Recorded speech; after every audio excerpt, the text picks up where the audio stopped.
الحمد لله نحمده ونستعينه ونستغفره ونؤمن به ونتوكل عليه ونعوذ بالله من شرور أنفسنا ومن سيئات أعمالنا من يهده الله فلا مضل له ومن يضلل فلا هادي له وأشهد أن لا إله إلا الله وحده لا شريك له وأشهد أن محمدا عبده ورسوله أما بعد فإن أحسن الكلام كلام الله وأحسن الهدي هدي محمد صلى الله عليه وسلم وشر الأمور محدثاتها وكل محدثة بدعة وكل بدعة ضلالة وكل ضلالة في النار. قال الله تبارك وتعالى في القرآن المجيد: أعوذ بالله السميع العليم من الشيطان الرجيم. بسم الله الرحمن الرحيم.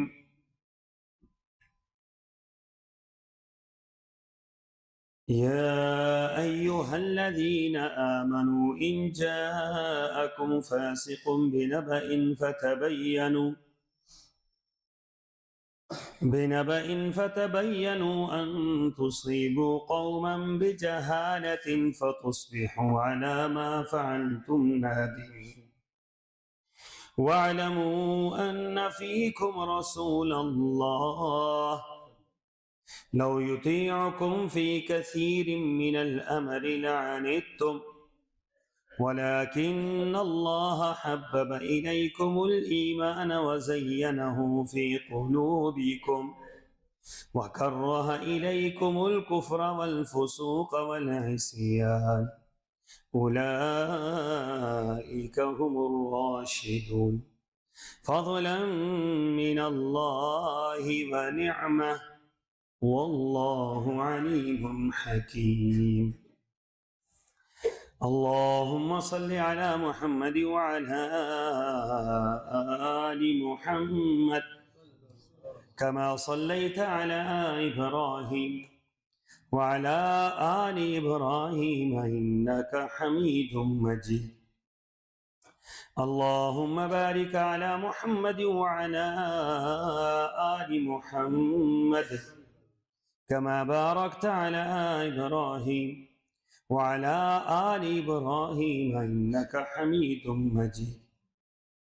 سبحانك لا علم لنا إلا ما علمتنا إنك أنت العليم الحكيم.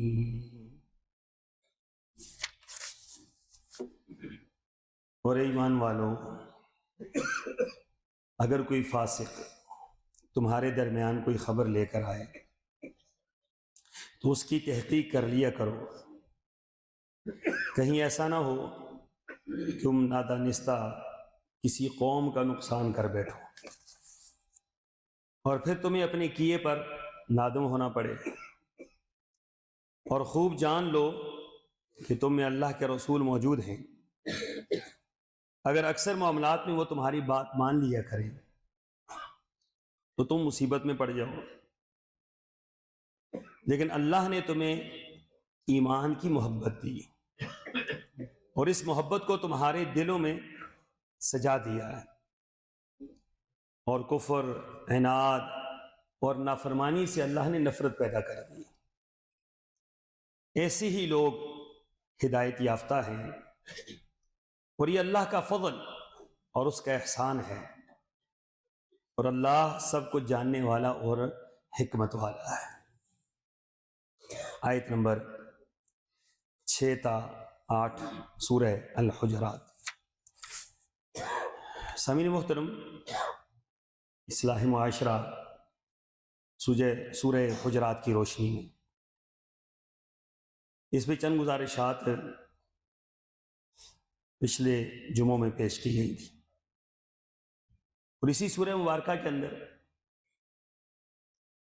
کئی اور باتوں کی جن کا معاشرے کے امن و امان کے ساتھ تعلق ہے، سکون کے ساتھ تعلق ہے، معاشرے کی بہتری کے ساتھ تعلق ہے، خیرخواہی کے ساتھ تعلق ہے، ان باتوں کو ان آیات مبارکہ کے اندر بیان کیا گیا۔ ان میں سے اہم ترین بات فرمایا کہ ان جاءکم فاسق بنبأ فتبینوا، اگر تمہارے درمیان کوئی خبر آ جائے،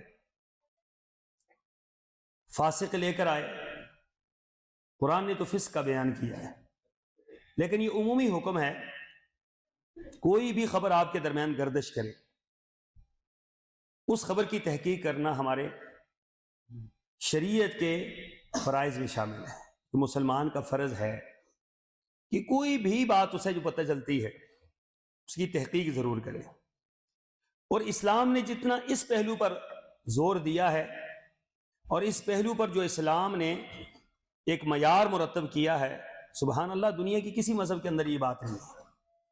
یہ جو اسماء رجال کا جو نظام ہے، حدیث کے اندر جو راوی ہوتے ہیں ان راویوں کی جانچ پڑتال ہوتی ہے، ان کی پرکھ ہوتی ہے، ان کی زندگی کے تمام معاملات کو دیکھا جاتا ہے، اور اس کی ایک ایک چیز کو ایک پیمانے کے اندر تول کر پھر اس کے بعد اس سے بات لی جاتی ہے، اس کے بعد اس سے حدیث لی جاتی ہے۔ جتنا اسلام نے اس طرف لوگوں کی رہنمائی کی ہے، اتنا دنیا کے کسی مذہب کے اندر نہیں۔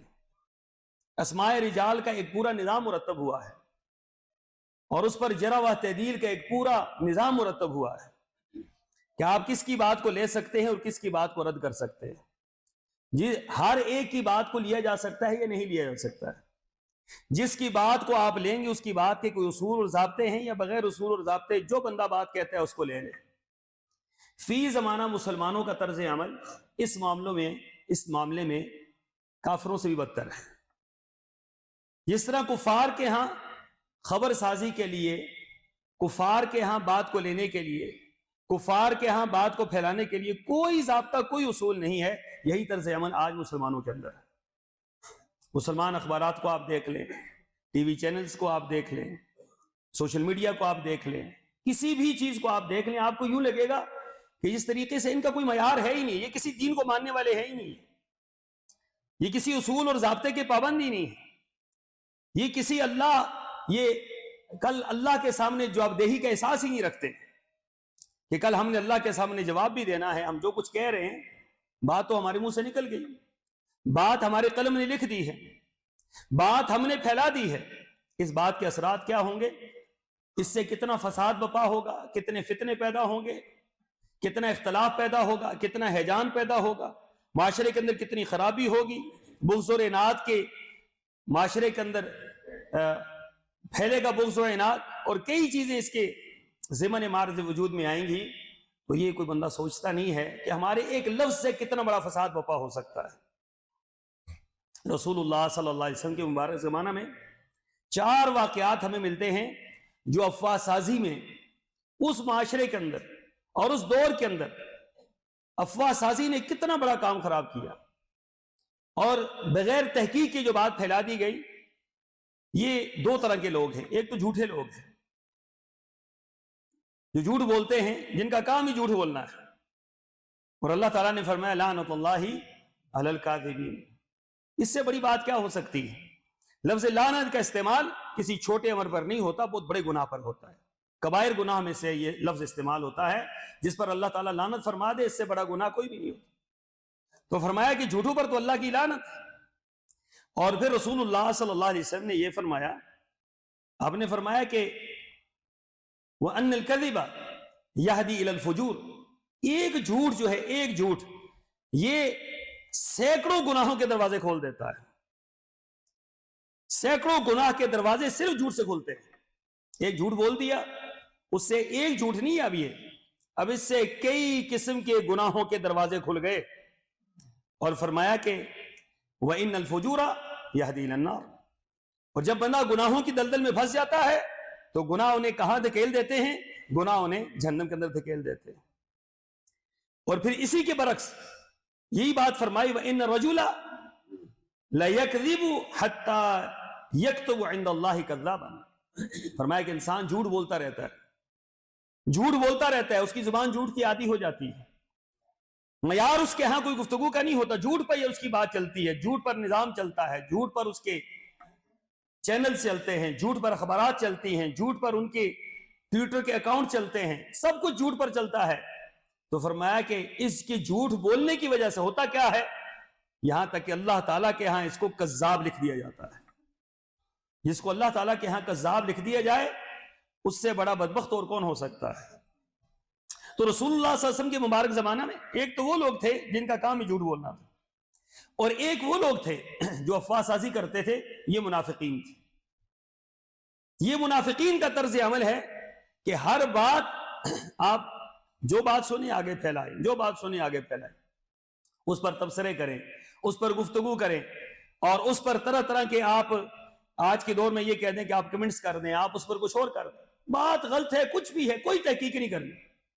اللہ تعالیٰ نے ہمیں حکم دیا ان جاءکم فاسق بنبأ فتبینوا، فرمایا تمہارے پاس کوئی خبر آتی ہے تحقیق کرو۔ اور میں خاص کر اہل حدیث سے مخاطب ہوں کہ اہل حدیث کی تو بنیادی تحقیق پر ہے، آپ لوگوں کی بنیادی تحقیق پر ہے، آپ ہر حدیث کو تحقیق کر کے لیتے ہیں، ہر واقعے کو تحقیق کر کے لیتے ہیں، تو آپ کے ہاں تو یہ بات سرے سے ہی نہیں ہونی چاہیے، آپ کے عقیدے کے اندر یہ بات نہیں ہے۔ کسی کے عقیدے کے اندر ہو سکتا ہے ہو تقیہ کرنا کسی کے عقیدے کا جز ہو، لیکن آپ کا تو نہیں۔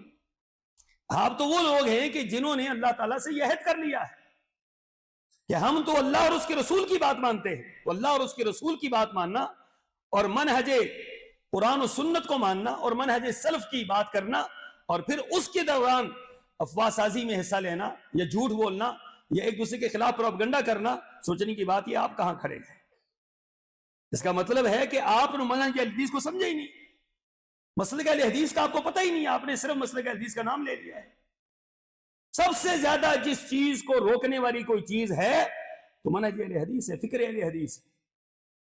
یہ تو بات کرنے سے پہلے 1000 مرتبہ کہتے ہیں سوچو یہ بات کہاں جائے گی۔ اگر دین کے اندر جھوٹ بولو گے تو دین کے مجرم ہوگے، اللہ پر جھوٹ بولو گے اللہ کے مجرم، رسول پر بولو گے رسول کے مجرم، عام لوگوں پر بولو گے عام لوگوں کے مجرم۔ کل قیامت کے دن مفلس ہونے کا تمہیں ڈر نہیں ہے کہ اللہ تعالیٰ کے ہاں مفلس اٹھائے جاؤ گے؟ تمہیں چھوٹے چھوٹے اپنے ذاتی مفادات عزیز ہیں، چھوٹی چھوٹی اپنی باتیں تمہیں عزیز ہیں، اور تمہیں اللہ تعالیٰ کے ہاں کل مفلس ہونے سے ڈر نہیں لگتا؟ کہ رسول اللہ صلی اللہ علیہ وسلم نے پوچھا تھا کہ جانتے ہو مفلس کون ہے؟ میں اللہ اور رسول عالم، اللہ اور اس کا رسول جانتا ہے۔ کچھ صحابہ نے کہا اللہ کے رسول صلی اللہ علیہ وسلم جس کے پاس درہم و دینار نہ ہو مفلس ہوتا ہے۔ فرمایا نہیں، یہ تمہارے نزدیک مفلس، ہمارے نزدیک اور اللہ کے نزدیک مفلس وہ ہے جو کل قیامت کے دن ڈھیر سارے اعمال لے کر آئے گا، توحید، سنت، نمازیں، عقیدہ، منہج، دعوے، سب کچھ لے کر آئے گا، لیکن ہوگا کیا؟ اس پر الزام لگایا، اس کی غیبت کی، اس کے ساتھ بغض، اس کے ساتھ حسد، اس کے ساتھ کینہ، اس کا مال کھا گیا، اس کا فلاں کر گیا، اس کا فلاں کر گیا، ڈھیر سارے اعمال لے کر آئے گا، لیکن اعمال کے ساتھ ساتھ لوگوں کے حقوق بھی لے کر آئے گا۔ ان کو کلیئر نہیں کرے گا، دنیا کے اندر معافی نہیں مانگے گا۔ یہاں لوگوں کو شرم آتی ہے معافی مانگتے ہیں، غلطی کر کے غلطی پہ ڈٹ جانا یہ تو مسلمان کا شعور ہے ہی نہیں ہے۔ اللہ فرماتے ہیں کہ جب تم سے غلطی ہو تو اللہ کے سامنے کیا کرو؟ جھک جاؤ، توبہ کرو، استغفار کرو، رجوع کرو، تاکہ تمہیں میں معاف کر دوں۔ بندوں کا معاملہ تو اس سے کئی گنا خطرناک ہے۔ تو فرمایا کہ جب اس کو کھڑا کیا جائے گا تو لوگ آ جائیں گے، اللہ اس کے ہمیں تو اپنا بدلہ چاہیے۔ اب اس کے نام اعمال سے نیکیاں نکال کر اس کو دی جائیں گی، وہاں تو اور کچھ بھی نہیں ہوگا، وہاں نیکیاں چلی جانی ہیں، سارے عقیدے آپ کے نکل جانے ہیں، سارے منہج آپ کے نکل جانے ہیں، سارے یہ ساری نمازیں آپ کی ادھر چلی جانی ہیں، سارے روزے اور زکاتیں ادھر چلی جانی ہیں، صدقہ خیرات ادھر چلے جانا ہے۔ کتنا بدنصیب ہے وہ شخص، کماتا خود ہے دیتا دوسرے کو ہے۔ ابن تیمیہ رحمہ اللہ کے پاس کوئی شخص آیا، اس نے کہا کہ فلاں شخص آپ کی غیبت کرتا ہے اور آپ کے متعلق غلط باتیں کرتا ہے۔ ہر دور کے اندر ایسے ناداں احمد لوگ رہے کہ جنہوں نے علماء کو بھی نہیں بخشا ہے، جنہوں نے ان کو بھی نہیں بخشا ہے، کہ جن کی وجہ سے وہ راہ راست پر آئے، جن کی وجہ سے ان کو ہدایت کا راستہ ملا ہے، ان کو بھی نہیں بخشا۔ ابن تیمیہ نہیں بخشے گئے، ابن حزم نہیں بخشے گئے، ابن قیم نہیں بخشے گئے، امام بخاری نہیں بخشے گئے، تو باقی کس کو بخشا جائے گا؟ ایسے دور میں ایسے لوگ ہر دور میں رہے. ابن تیمیہ رحمہ اللہ کو جب یہ بات ملی کہ آپ کی تو فلاں شخص بہت غیبت کرتا ہے، تو انہوں نے فرمایا وہ میرا محسن ہے، وہ میرا محسن ہے.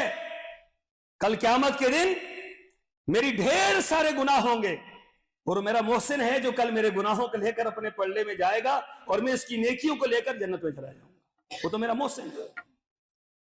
ایسے بندے کے پلے کیا رہ جاتا ہے؟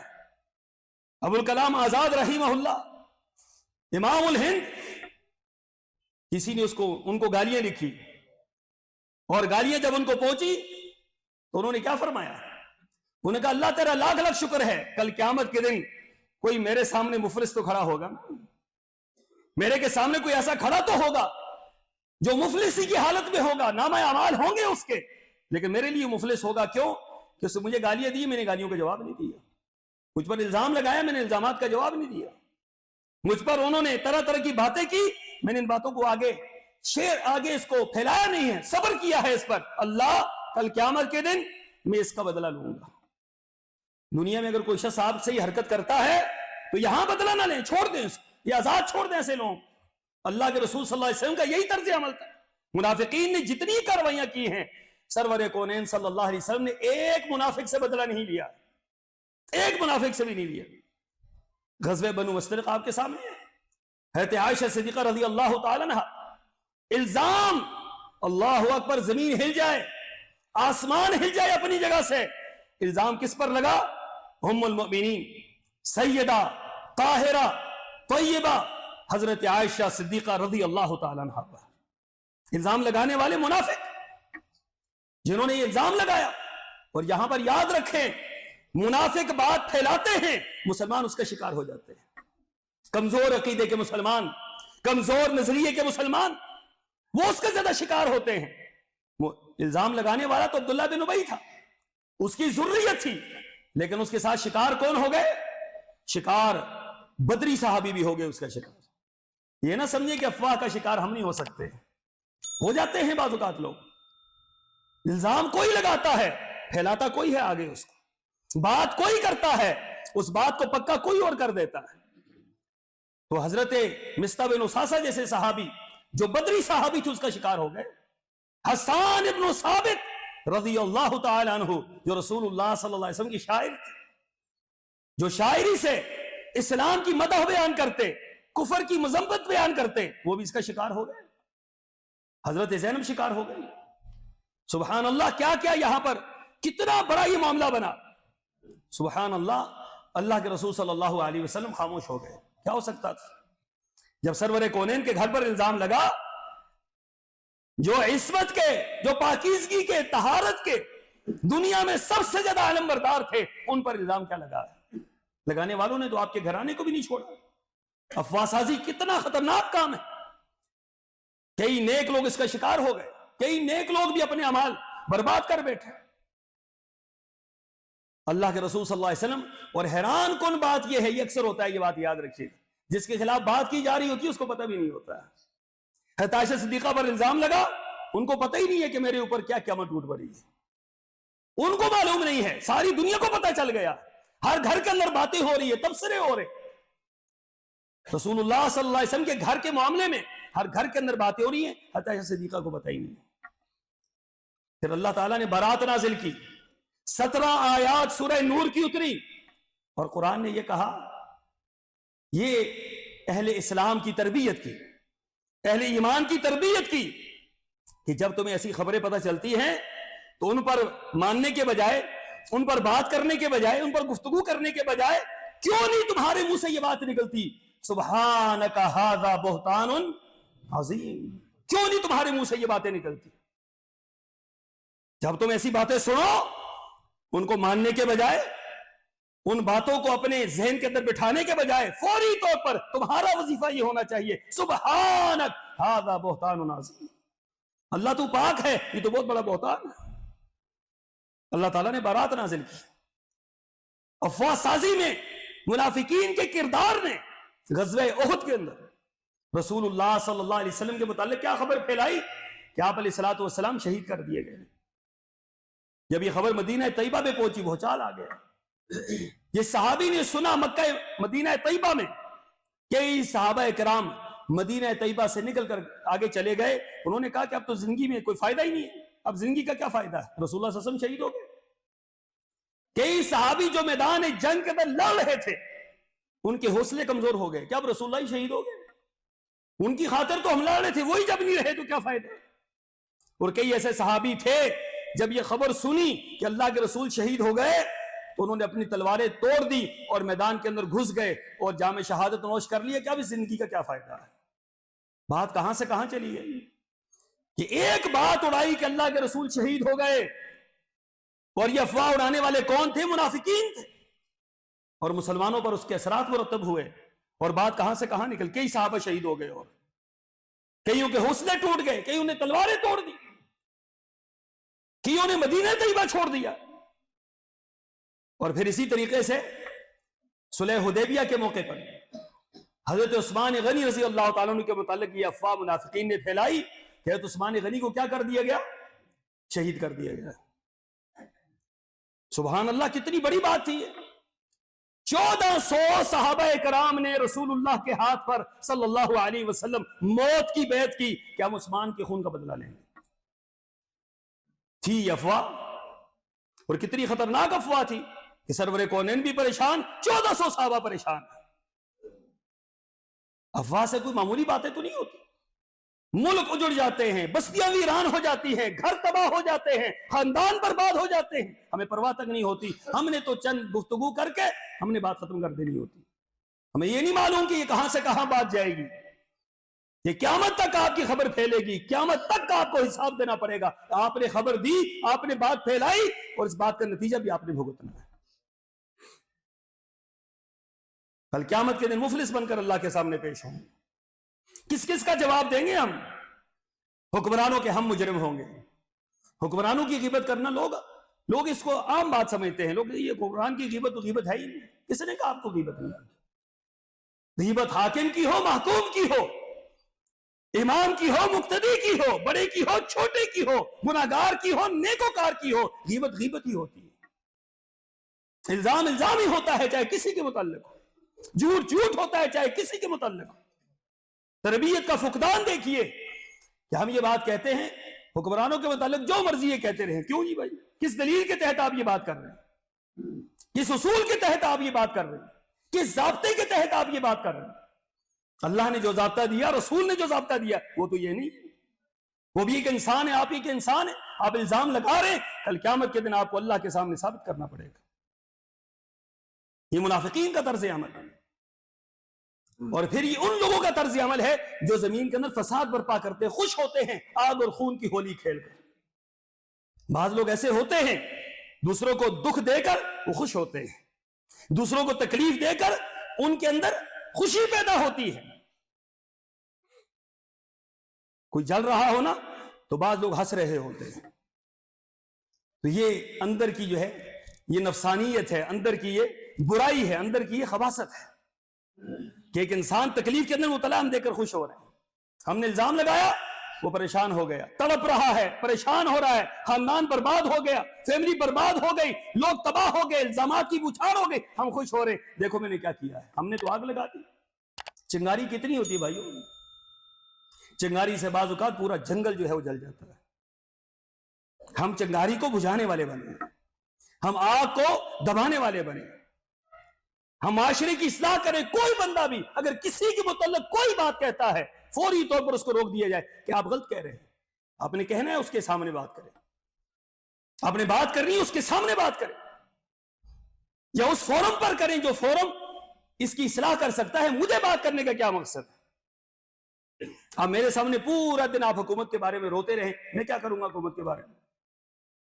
آپ پورا دن ڈپٹی کمشنر کے بارے میں میرے سامنے روتے رہیں, میں کیا کروں گا؟ مجھے تو میرا گھر سنبھالنا ہے, مجھے میرا ماحول سنبھالنا ہے, مجھے میری اپنی مسجد سنبھالنی ہے. جہاں تک میری بات چل سکتی وہاں مجھے کہیں, میرا جو ادارہ ہے اس کے بارے میں کہیں. آپ مجھے آپ امریکہ کے بارے میں شروع ہو جائیں, میں کیا کروں گا؟ میں نے کرنا کیا ہے؟ تبصرہ ہی کرنا ہے. آپ نے بھی تبصرہ کر لیا, میں نے بھی تبصرہ کر لی. تبصرے سے آپ کو کیا فائدہ ہوگا, مجھے کیا فائدہ ہوگا؟ عملی کام کچھ کر سکتے ہیں تو جا کر ادھر کریں. اللہ کرے کہ کوئی مسلمان جائیں اور جا کر امریکہ کا بیڑا غرق کریں. ان کے خلاف لڑیں، روس کے خلاف لڑیں، جو غیر مسلم ان کے خلاف لڑیں، بہت اچھی بات ہے، جہاد فی سبیل اللہ کا دروازہ کھلا ہے۔ یہاں بیٹھ کر ہم جو گفتگو کرتے ہیں، اس گفتگو سے کئی قسم کے مفاسد پیدا ہوتے ہیں۔ یہ ہوتا ہے کہ مسلمان حکمرانوں کے بارے میں ہمارے نظریات غلط ہو جاتے ہیں۔ ہر بندہ یہ بات کہتا ہے مسلمان حکمران بے غیرت ہو گئے ہیں۔ مجھے یہ بتائیں کہ مسلمان حکمران بے غیرت ہو گئے تو مسلمان جو عوام ہے وہ کہاں جائے گی؟ جو اوپر بیٹھے ہیں وہ اگر غلط ہیں تو نیچے جو ہیں وہ کیا؟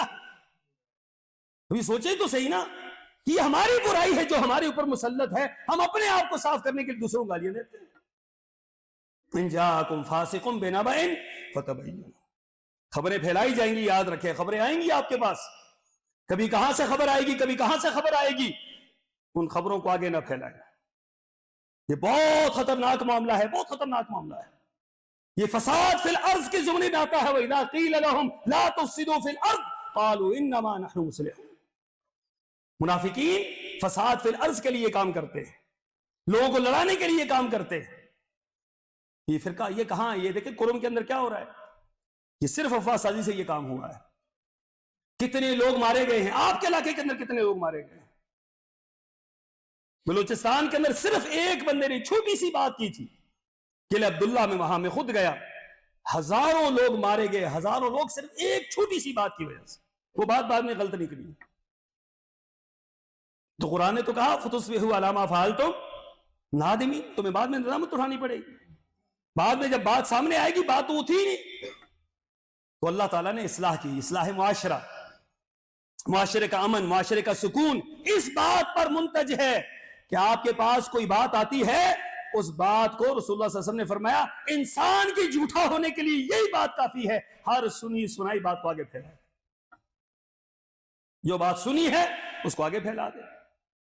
اور ہم اور آپ تو اپنے پارٹیوں کے ترجمان ہیں، اسلام کے ترجمان نہیں، ہم اپنے پارٹیوں کے ترجمان ہیں۔ میری پارٹی جو کرے گی، غلط کرے گی، ٹھیک کرے گی، میں نے اس کو ٹھیک ہی کہنا ہے، اور دوسرے کی پارٹی ٹھیک کرے گی، میں نے اس کو کیا کرنا ہے۔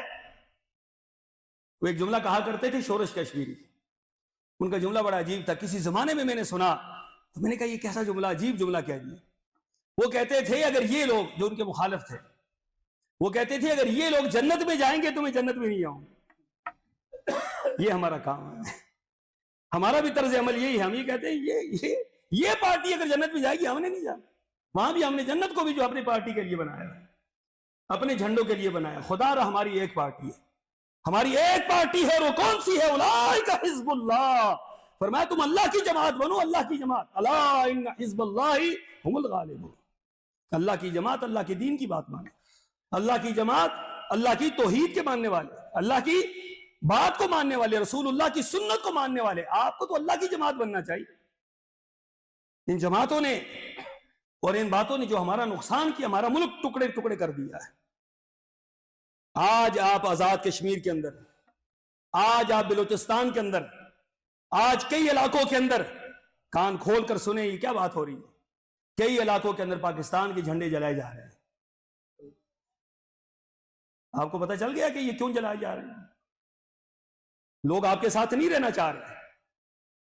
ہمیں وہاں آزاد کشمیر کے اندر، میں کشمیر کا رہنے والا ہوں، مجھے ایک غدار کہا جا رہا ہے کشمیر کا۔ ہم پاکستان کا نام لیتے ہیں، پاکستان کے لیے دعائیں کرتے ہیں، پاکستان کے لیے ہر قربانی دینے کو تیار ہے۔ ہم یہ کہتے ہیں پاکستان ہے تو ہم ہیں۔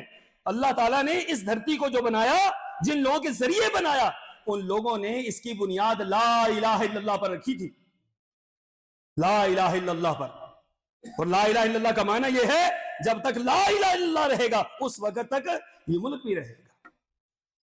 پوری دنیا کے اندر اگر یہ ملک کمزور ہوتا ہے تو ہمارے پلے کیا رہ جاتا ہے؟ مجھے یہ بتا دیں آپ، ہمارے پاس رہ کیا گیا ہے؟ تو یہ افواہوں کی وجہ سے یہ نفرتیں پھیلائیں، پارٹیوں کی وجہ سے یہ نفرتیں پھیلائی گئی، اور ایک دوسرے کے خلاف افواہوں کے بازار گرم کیے گئے، اور ایک دوسرے پر الزامات کی بوچھاڑ کی گئی، بارش کے قطروں کی طرح ایک دوسرے پر الزامات لگا کر ہم نے ملک کو تباہی کے دہانے پر پہنچا دیا ہے۔ پہلی مرتبہ ایسے ہوا ہے کچھ دن پہلے آزاد کشمیر کے اندر، ایک اسکول میں پاکستان کے جھنڈے کو اوپر سے کھینچ کر نیچے اتارا گیا اور اس کو آگ لگا دی گئی آزاد کشمیر کے اندر۔ آپ کو اس بات کا خوف نہیں آ رہا کہ ہو کیا رہا ہے؟ اس بات کو ہمارے لوگ معمولی باتیں سمجھتے ہیں، ہم تو اس کو تباہی سمجھ رہے ہیں، بربادی سمجھ رہے ہیں۔ ہمارے اسلاف نے، ہمارے بزرگوں نے، سید داؤد غزنوی رحمت اللہ علیہ، جو متحدہ پنجاب، یہ پاکستان کا جو پنجاب ہے اور انڈیا کا جو پنجاب ہے، یہ جب ایک تھے، اس کے مسلم لیگ کے وہ صدر تھے سید داؤد غزنوی رحمت اللہ علیہ، اور ہندوستان کو ترک کر کے انہوں نے پاکستان کی سکونت اختیار کی اور ہزاروں مسلمانوں کو کہا کہ آپ پاکستان کے اندر آ جائیں، یہ اسلام کی سرزمین ہوگی، یہ پاک سرزمین ہوگی، یہاں پر اسلام ہم لے کر آئیں گے اور اسلام کی جدوجہد کریں گے، ہماری ساری کی ساری محبت ہے پاکستان کے ساتھ۔ یہ ہمارا جماعتی نظریہ تھا۔ یہ سید داؤد غزنوی رحمت اللہ علیہ مرکزی جمعیت اہل حدیث کے پہلے امیر تھے پاکستان کے، جو مسلم لیگ کی بھی صدر تھے، انہوں نے یہ نظریہ پیش کیا تھا، اور پاکستان کا مطلب کیا، لا الہ الا اللہ، یہ بھی ایک اہل حدیث عالم دین نے یہ نعرہ دیا تھا۔ آج دیکھ لیں آپ کس طرح کمزور ہو رہے ہیں، اور کمزور کیوں ہو رہے ہیں؟ واللہ کمزوری کے سبب صرف یہی ہے کہ جو مقصد تھا نا پاکستان بنانے کا، وہ مقصد ہم نے پورا نہیں کیا ہے۔ ہم نے پارٹیوں کو تو تقویت دی، ہم نے قوموں کو تو تقویت دی، ہم نے صوبوں کو تو تقویت دی، ہم نے اسلام کو تقویت نہیں دی، دین کو تقویت نہیں دی، جس کی وجہ سے یہ ملک کمزور ہو رہا ہے۔ آج بھی اگر ہمارے ملک کے مقتدر لوگ سمجھ جائیں کہ غلطیاں کہاں پر ہیں اور کتنی بڑی بڑی غلطیاں ہیں، یہاں پر علماء کو غدار کہا جاتا ہے۔ علماء کا حال آپ دیکھ لیں کیا بنا دیا گیا ہے۔ بڑے سے بڑا عالم دین ہو، اس کو آپ کسی لے جائیں نا سرکاری ادارے میں، وہ کہیں گے جناب آپ کی ڈگری تو وہ ہے جس کو ہم یہاں پر چوکیدار بھی نہیں رکھ سکتے، اور جو انگریز کی ڈگری تھی اس کو کہاں سے کہاں پہنچا دیا ہے۔ جب آپ نے یہ سلوک کرنا ہے، دین کے ساتھ یہ سلوک کرنا ہے، اس کا نتیجہ بھی تو یہی بھگتنا ہے۔ جو ان کی کھائیں گے ان کا گن گائیں گے، ان کی زبان بولیں گے، ان کے لیے فکر کریں گے، ان کے لیے کوشش کریں گے۔ یہاں سے لوگ ریٹائرڈ ہوتے ہیں، امریکہ میں جا کر جاب کرتے ہیں، برطانیہ میں جا کر جاب کرتے ہیں۔ آپ کے موقر اداروں کے لوگ یہاں سے جا کر، آپ کے چیف جسٹس یہاں سے جا کر وہاں رہتے ہیں ریٹائرمنٹ کے بعد۔ کیوں؟ ان کے نمک خوار ہیں، وہ آپ کے حمایتی نہیں ہے۔ یہ اسلامی معاشرہ نہیں ہے۔ یہ اسلامی معاشرے کے لیے خطرناک ترین بات یہ ہے، آپ رہتے یہاں پر ہیں اور آپ دم ان کا بھرتے ہیں۔ تو خدا را اس بات کو سمجھیں۔ اللہ تعالیٰ نے کیا فرمایا؟ فرمایا کہ وَاعْلَمُوا أَنَّ فِيكُمْ رَسُولَ اللَّهِ، تم میں محمد صلی اللہ علیہ وسلم موجود ہیں۔ اس معاشرے کے اندر جہاں پر اللہ کے رسول موجود تھے یہ باتیں ہوتی تھی۔ فرمایا لو یطیعکم فی کثیر من الامر لعنتم، فرمایا کہ اگر تم محمد صلی اللہ علیہ وسلم کی اور ان کی جو معاملات ہیں، اکثر معاملات میں اگر وہ تمہاری بات مان لیں تو پھر کیا ہوگا؟ پھر تم مصیبت میں پڑ جاؤ گے۔ اللہ کے رسول صلی اللہ علیہ وسلم کی ہر بات آپ نے ماننی ہے، آپ کی بات وہ نہیں مان سکتے۔ آپ پر لازم ہے آپ شریعت کی بات مانیں، ہر شریعت کی بات آپ مانیں، اللہ اور اس کے رسول پر اپنی باتیں نہ پھینکیں کہ ہم نے تو نہیں ماننی۔ اور پھر فرمایا وَلَكِنَّ اللَّهَ حَبَّبَ إِلَيْكُمُ الْإِيمَانَ، یہ وہ لوگ ہیں، اکثر یہ وہ لوگ ہیں کامیاب ہونے والے، جو معاشرے کی بنیاد ہوتے ہیں کہ ان کو ایمان پسند ہوتا ہے، ان کو دلوں کی طہارت پسند ہوتی ہے۔ وَكَرَّهَ إِلَيْكُمُ الْكُفْرَ وَالْفُسُوقَ وَالْعِصْيَانَ، وہ کفر کو ناپسند کرتے ہیں، گناہوں کو ناپسند کرتے ہیں، نافرمانیوں کو ناپسند کرتے ہیں۔ اولئک هم الراشدون، فرمایا یہ لوگ ہیں جو ہدایت یافتہ ہیں، جو اللہ کے ہر معاملے میں اللہ کے دین کی طرف دیکھتے ہیں، معاشرے کی طرف نہیں دیکھتے کہ لوگ کیا کر رہے ہیں، ہم نے کہاں پر ترقی کرنی ہے، ہم نے کیا کرنا ہے کیا نہیں کرنا۔ ایک منٹ میں، ایک دن کے اندر ایک بندہ ہیرو بن جاتا ہے اور ایک گھنٹے میں ایک بندہ زیرو بن جاتا ہے۔ ہم نے یہ کام نہیں کرنا، ہم نے اللہ کے دین کی طرف دیکھنا ہے، ہمارا دین کیا کہتا ہے، ہمارا اسلام کیا کہتا ہے، اللہ اور اس کے رسول کیا کہتے ہیں۔ معاشرے کا امن وہ کتنا عزیز ہے کہ رسول اللہ صلی اللہ علیہ وسلم فرما رہے ہیں مدینہ طیبہ کے اندر، آپ نے فرمایا میثاق مدینہ کرتے ہوئے کہ اگر کوئی بھی بڑے سے بڑا مجھے معاہدہ کرنا پڑے، میں امن و امان کے لیے، سکون کے لیے وہ کرنے کو تیار ہوں۔ کیوں؟ امن قائم ہوگا تو اسلام کی بھی ترویج و اشاعت ہوگی۔ صلح حدیبیہ کو کیا کہا؟ انا فتحنا لک فتحا مبینا، یہاں تو فتح مکہ نہیں ہوا تھا، صلح کو فتح مبین کہا گیا۔ صلح کو، معاشرے کے اندر جو صلح پیدا ہوتی ہے تو پھر کیا ہے؟ پھر دین پھیلتا ہے، پھر اسلام پھیلتا ہے، پھر لوگ سکون سے رہتے ہیں، اطمینان سے رہتے ہیں، ان کی عبادات ٹھیک ہوتی ہیں، ان کے عقیدے ٹھیک ہوتے ہیں، ان کے منہج ٹھیک ہوتے ہیں، مسجدیں آباد ہوتی ہیں۔ مدارس آباد ہوتے ہیں، لوگ سکون سے رہتے ہیں، اور جب امن و امان نہ ہو پھر حشر دیکھ لیں، آج شام کا کیا حشر ہے، غزہ کا کیا حشر ہے، آپ دیکھ لیں دنیا کے اندر باقی ممالک کا کیا حشر ہے۔ جب امن و امان نہ ہو لوگ عبادت بھی نہیں کر سکتے، نماز کا سجدہ بھی نہیں دے سکتے ہیں اگر وہ امن و امان نہ ہو، سب کچھ ویران ہو جاتا ہے، مسجدیں برباد ہوتی ہیں، مدارس برباد ہوتے ہیں، نمازی ختم ہو جاتے ہیں، نماز پڑھانے والا کوئی نہیں ملتا، نماز پڑھانے والا کوئی نہیں ملتا۔ یہ اللہ تیرا لاکھ لاکھ شکر ہے، اے اللہ اس ملک کو امن کا گہوارہ بنا دے، رب اجعل ھذا البلد آمنا، اے اللہ امن کا گہوارہ بنا دے اس ملک کو، اے اللہ اس کے جو دشمن ہیں اللہ ان کو تباہ و برباد فرما دے، اے اللہ ملک کے پاکستان کے چپے چپے کی حفاظت فرما لے، اس ملک کے اندر اسلام کا بول بالا فرما، اس ملک کے اندر اسلام کا نفاذ فرما، اہل ایمان کو تقویت عطا فرما، اہل توحید کو تقویت عطا فرما، اور جو اس کے دشمن ہیں اللہ ان کو تباہ و برباد فرما۔ وآخر دعوانا ان الحمد للہ رب العالمین۔